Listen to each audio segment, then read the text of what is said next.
One of the questions we're getting most often from you is, when will I start to feel the effects of higher prices? And John is looking at that for us. John's the host of World Report, but backed by special request today, and I appreciate your help.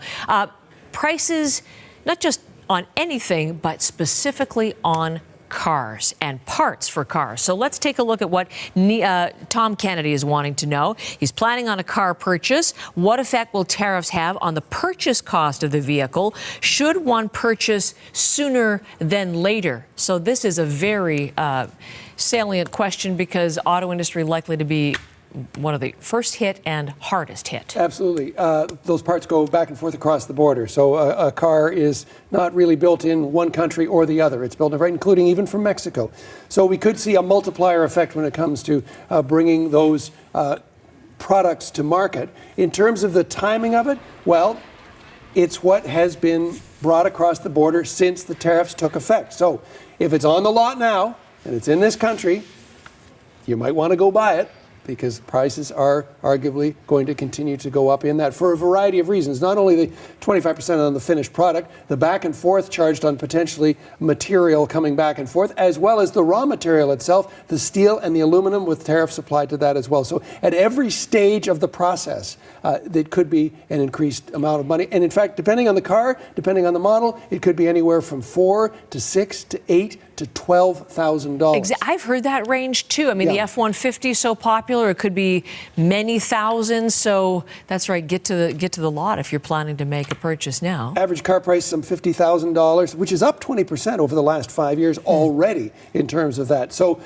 the higher the price of the car, presumably the higher that you're going to pay in terms of those tariffs and the final sticker price, but also the idea being around trying to stave off this in terms of making those decisions about when you buy and what you buy. Because not only the more expensive model, but also the model that might have a variety of options. And you'll see perhaps car manufacturers limiting in terms of, look, this one's complicated, this one takes more parts, this one's more expensive for us to build.